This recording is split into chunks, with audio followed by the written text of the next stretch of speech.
મિત્રો નમસ્કાર.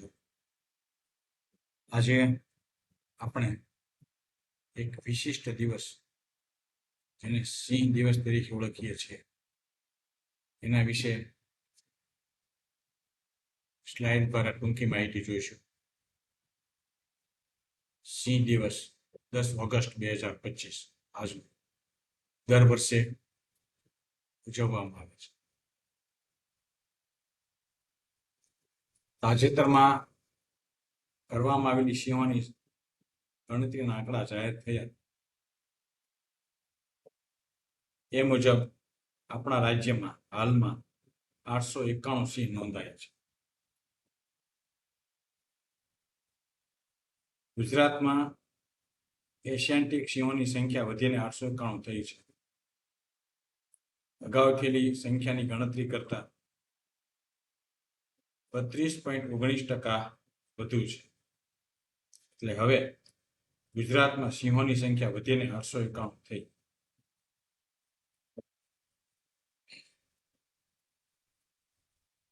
ત્યારબાદ આગળની માહિતીની ચર્ચા કરીશું.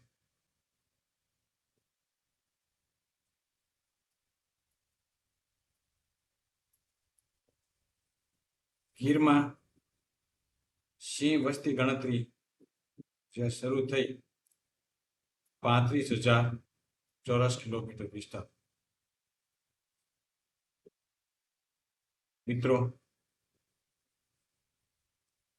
જે સિંહોની ગણતરી થઈ એમાં નરની સંખ્યા 196 અને માદાની સંખ્યા 330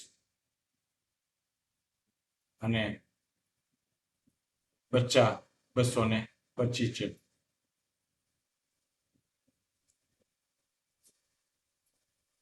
ત્યારબાદ નેક્સ્ટ આગળ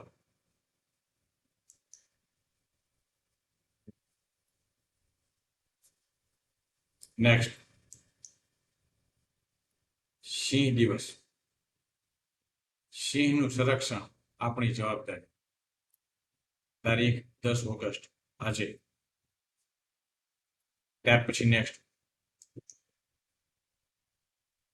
પરિચય. સિંહ દિવસ દર વર્ષે 10 ઓગસ્ટે ઉજવાય છે. આમાં જે માહિતી આપી છે આજની માહિતી આપી છે. દર વર્ષે 10 ઓગસ્ટે ઉજવાય છે.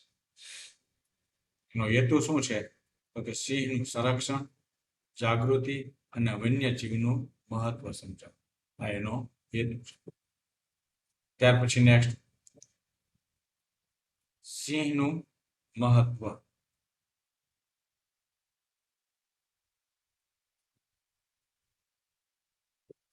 મિત્રો,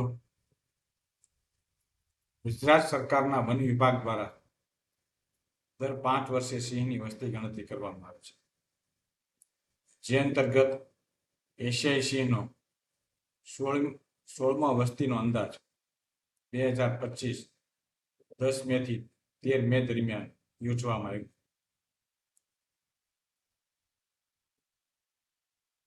આ વસ્તી અંદાજની કામગીરી સિંહ અસ્તિત્વ ધરાવતા રાજ્યને જુનાગઢ, ગીર સોમનાથ, ભાવનગર, રાજકોટ, મોરબી, સુરેન્દ્રનગર, દેવભૂમિ દ્વારકા, જામનગર, અમરેલી, પોરબંદર અને બોટાદ એમ કુલ 11 જિલ્લાના 58 તાલુકાના 35,000 ચોરસ કિલોમીટર વિસ્તાર ડાયરેક્ટ વિથ વેરિફિકેશન પદ્ધતિથી કરવામાં આવ્યું. 16મી સિંહ વસ્તી ગણતરી 2025ના આંકડા જાહેર કર્યા, જે આપણે અગાઉ જોયું. હવે એનું મહત્વ આગળ જોઈએ. પર્યાવરણમાં સિંહની ભૂમિકા. શિકારી તરીકે સંતુલન જાળવે. ભારતીય સંસ્કૃતિમાં સિંહનું સ્થાન અશોક ચક્ર, મંદિરોમાં પ્રતિમાઓ. એનું મહત્વ. નેક્સ્ટ ઇતિહાસ જુઓ. 2013માં પ્રથમ વખત વર્લ્ડ લાયન ડે મનાવવામાં આવ્યો અને વિશ્વભરના વન્યજીવ સંગઠનોની શરૂઆત થઈ.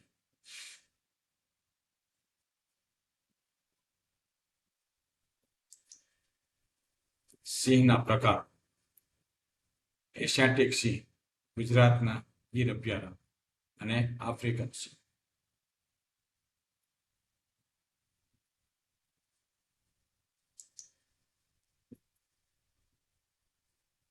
ભારતના સિંહ, ગીર અભયારણ્ય, ગુજરાત, એકમાત્ર વસવાટ. હાલમાં અંદાજે સિંહોની સંખ્યા 891, તાજેતરની ગણતરી મુજબ.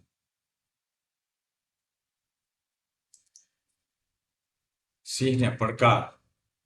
પેલું તો શિકાર, પેલો પડકાર છે.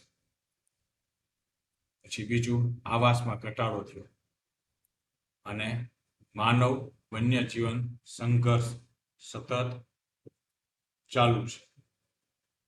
સિંહના પડકાર સમાન છે.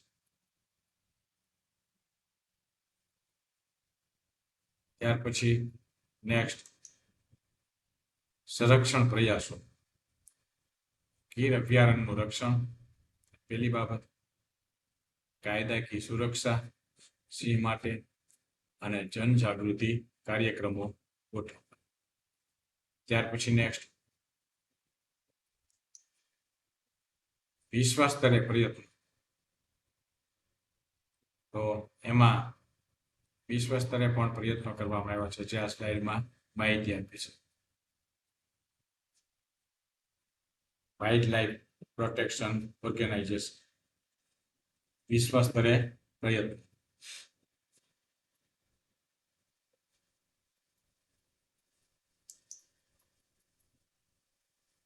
આપણે શું કરી શકીએ? કે વન્ય જીવનના નિયમોનું પાલન, પ્લાસ્ટિક વાપરવાનું ટાળવું જોઈએ, સંરક્ષણ અભિયાનમાં જોડાવું જોઈએ. નેક્સ્ટ, જો મિત્રો પ્રેરણાત્મક સંદેશ આપ્યો છે. જ્યાં સિંહ જીવંત છે ત્યાં જંગલ જીવંત છે. બહુ સરસ વાત આમાં કરી ફોટા સાથે. જ્યાં સિંહ જીવંત છે ત્યાં જંગલ જીવંત છે. એની સાથે બહુ ટૂંકી માહિતી મેં તમને મેળવીને આપી. ધન્યવાદ. નેક્સ્ટ, આભાર. સિંહના સંરક્ષણ માટે પ્રતિજ્ઞાબદ્ધ રહીએ. જય હિન્દ, જય ભારત. ધન્યવાદ.